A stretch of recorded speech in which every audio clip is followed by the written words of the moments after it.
վերջերս փոփոխություններ են տեղի ունեցել եւ ինչպես գիտենք տրանսպորտային միջոցների հաշվառման մեծ պահանջարկ ունեցող համարանիշերի չափորոշիչները սահմանում է Հայաստանի Հանրապետության կառավարությունը,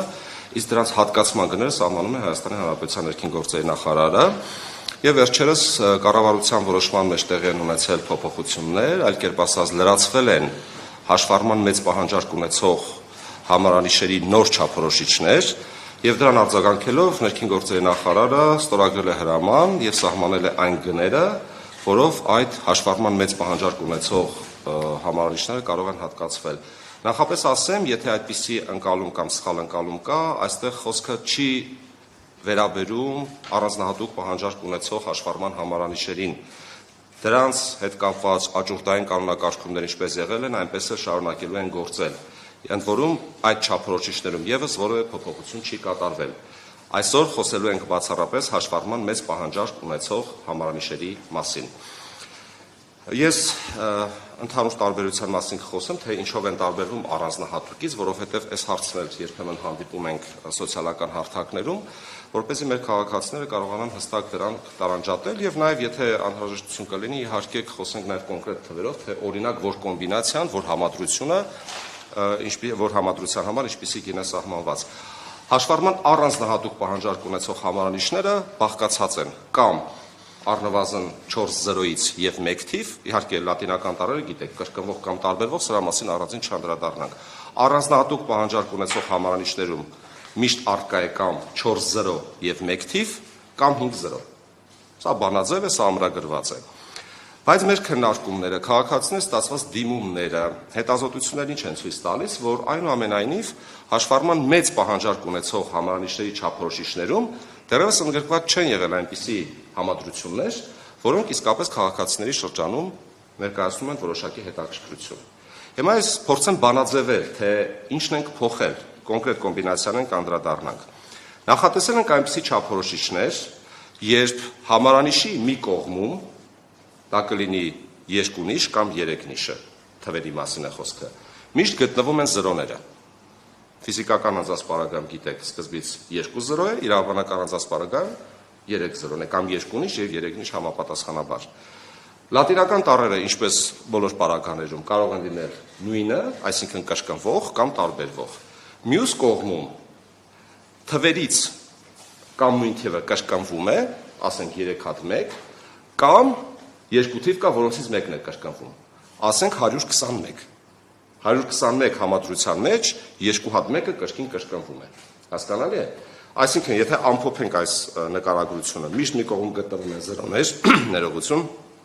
լատինական տառերը կրկնվում կամ տարբերվում են, մյուս կողմի 3 թվերի պարագայում կամ նույն թիվը անընդհատ կրկնվում է, կամ այդ 3 թվերից կրկնվում է նույն թիվը 2 անգամ եւ 1 տարբերվող թվի համադրություն։ Սա ընդհանուր առմամբ։ Պարոն Գևորգյանը, եթե ավելացնելու ընթացքում բան կունենա, խնդրում եմ ավելացնել։ Գների պարագայում ասեմ, ինչպես են որոշվել գները, իհարկե քննարկումներ ունեցել ենք եւ արկա չափորոշիչների եւ գների համեմատական ենք անցկացրել, թե նոր չափորոշիչին համապատասխանող այսինչ համադրությունը, որ գնային սեգմենտի տակ պետք է տեղավորել։ Եթե ձեզ կհետաքրքրի, ես կարծում եմ կհետաքրքրի պայմանական պատահականության սկզբունքով ես կարող եմ որոշակի այսպես ասած համադրություններ հրապարակել, ասեմ, որ գնային սեգմենտը 250,000-ից մինչև 8 միլիոն միջակայքում է սահմանվել, գիտեք երևի, որ մեծ պահանջարկ ունեցող հաշվառման համարանիշերի նվազագույն շեմը սկսվում է 60,000 դրամից եւ ավարտվում է 8 միլիոնով։ Այսինքն սա նշանակում է, որ ներքին գործերի նախարարի հրամանի առումով մենք բոլոր գնային սեգմենտներում չափորոշիչներ չենք ավելացրել։ Մենք ավելացրել ենք այս սեգմենտներում կառավարության որոշմամբ եւ հետո տեղայնացրել նախարարի հրամանով, որոնք տեղավորվում են 250,000-ից մինչեւ 8 միլիոնի միջակայքում։ Օրինակ, 250,000 դրամի սեգմենտում այսպիսի համադրություն ենք ավելացրել 00 պլյուս մինուս XXY։ Այսինքն, ինչպես ես նշել եմ, մի կողմում 0-ն է, սա ֆիզիկական անձանց հատկացող համարանիշ է, 2 հատ 0 մի կողմ, պլյուս մինուս նշանակում է տարբերվող լատինական տառեր, XXY իմ ասածն է, XX-ը կրկնվում է դա նույն թիվն է, Y-ը տարբերվող թիվն է։ Օրինակ, պատահականության սկզբունքով 00 A AB լատիներեն եւ 771 օրինակ։ Այսպիսի համադրություն։ Ունենք Օրինակ 600,000 դրամանոց սեգմենտից օրինակ բերենք XX պլյուս մինուս 3-0, էլի մի կողմ ունենք 0, էլի մի կողմ ունենք թվերի համադրություն եւ կրկնող կամ տարբերվող լատինական